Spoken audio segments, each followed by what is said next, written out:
Napasabak literal sa mga pagkaing Pilipino ang Team USA habang nagkaroon pa ng food review ang mga ilang NBA star. Samantala, scouted na ang Team Gilas Pilipinas sa Dominican player na si Karl Anthony Towns. Huling araw o huling oras para sa paghahanda ng mga ilang teams bago ang torneo. Nga pala mga idol, lumapag na rin sa Pilipinas ang huling batch ng kupunan na maglalaro dito sa Pilipinas para sa World Cup. Nandito na rin ang kupunan ng Lithuania na kasama ang NBA star na si Jonas Valanciunas at manglalaro ng New Orleans Pelicans sa NBA. Habang nandito na rin ang kupunan ng South Sudan, maging ang team ng Jordan. At ang panghuli ay ang kupunan ng China kasama ang kanilang bagong naturalized player na si Kyle Anderson ng Minnesota Timberwolves. Handa na rin ang mga venue na paggaganapan sa nalalapit na FIBA World Cup. Kabilang na dito ang Araneta Coliseum at Mall of Asia Arena, maging ang pinakamalaking venue ng Philippine Arena na inaasahang 50,000 katao ang manonood. Yun nga lang mga idol, ang isa sa mga magiging problema ng mga kupunang lalahok sa FIBA World Cup ay ang traffic na natural na dito sa ating bansa. Kaya nagbigay babala si ex-senator Ping Lacson para sa mga kupunang lalahok sa FIBA World Cup na wag nga daw dadaan sa EDSA kung ayaw nilang matalo by default. Talagang literal na home court advantage ito para sa Gilas Pilipinas mga idol. Paalala naman po sa mga magpupunta sa venue at manonood ng live ng laban mamaya, agahan nyo na lang po mga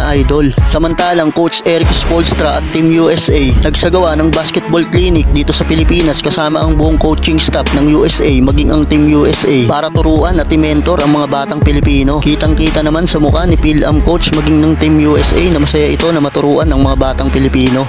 Well, mapunta na tayo sa pinakahihintay ng lahat. Team USA napatikim at napasabak sa mga pagkaing Pilipino. Kabilang na dito si PhilAm coach Eric Spoelstra na tila sarap na sarap sa kinakain nitong barbecue. May kita din sa larawan itong si Coach Steve Kerr na may hawak pang plato habang kumukuha ng mga pagkaing Pilipino. Habang si Josh Hart at Tyrese Haliburton ay stiko naman ang tinitira. Pochi at lumpia naman ang kinakain ni Jalen Bronson. Lumpia o siomay naman ang nilalantakan ni Bobby Portis Jr. Habang may kitang sarap na sarap itong si Austin Reeves habang pinapapak ang pagkain na kasanayan ng mga Pinoy ang Moby. Pero wag ka mga idol, nagkaroon pa ng food review ang Team USA sa mga Filipino food na kanilang natikman. At kabilang rin dito ang ating kabayan na si Jordan Clarkson.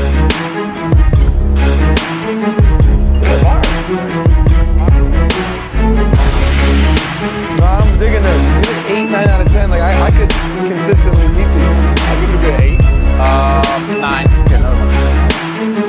Nga pala mga idol, mamaya ganap na alas 8 ng gabi ang unang laban ng Gilas Pilipinas sa FIBA World Cup na kung saan ay makakaharap nila ang kupunan ng Dominican Republic. Good luck sa Gilas Pilipinas at good luck din sa atin mga idol.